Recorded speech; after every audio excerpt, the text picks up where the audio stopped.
The air in the Good Morning America studio is a well-oiled machine.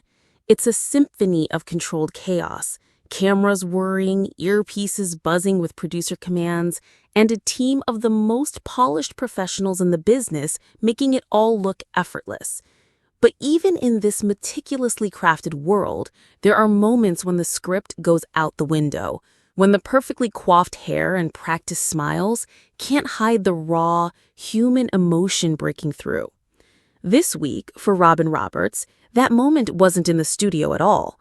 It was an experience she shared from thousands of miles away, a story so visceral and real that it left her shaken, her voice catching as she recounted it to her co-anchors and her millions of viewers.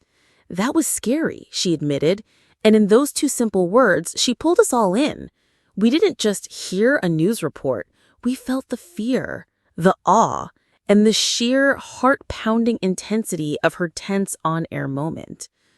Robin, a veteran journalist and a master storyteller, had just returned from a once-in-a-lifetime trip to Rwanda with her wife, Amber Line. It was a journey to celebrate a milestone anniversary, a personal adventure to mark 2 decades of love and partnership. But in the midst of this beautiful celebratory escape, she found herself in a situation that would test her famous composure.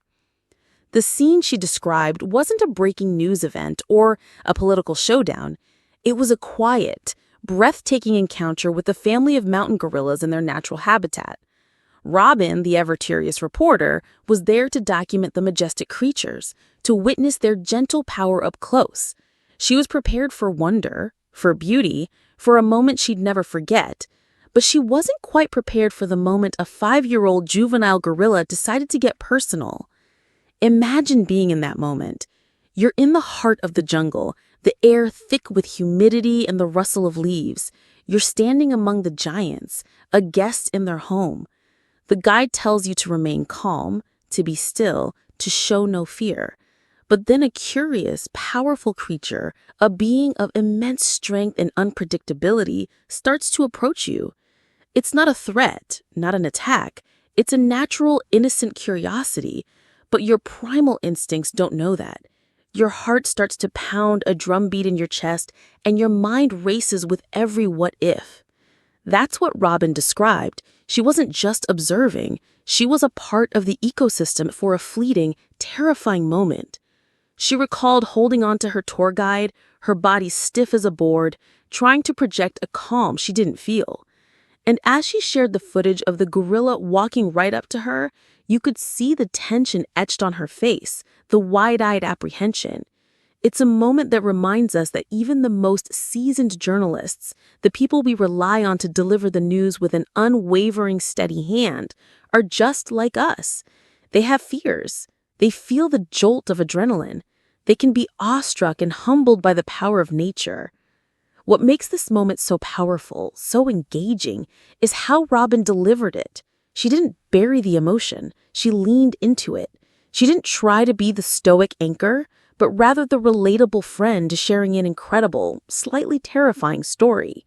She used words like scary, but in a good way, a phrase that perfectly captures the complex mix of fear and exhilaration that comes with facing something truly wild and magnificent. In a world full of curated perfection and carefully managed narratives, Robin's raw honesty is a breath of fresh air.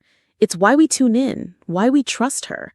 We don't just want to be informed, we want to feel connected.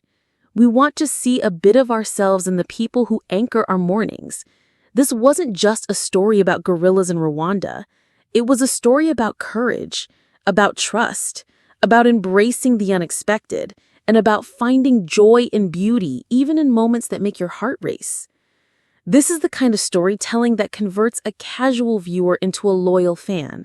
It's the kind of authenticity that builds an unbreakable bond. Robin Roberts didn't just report a story, she shared an experience. And in doing so, she reminded us all that the most powerful narratives aren't the ones you read in a script, but the ones that are written on your heart.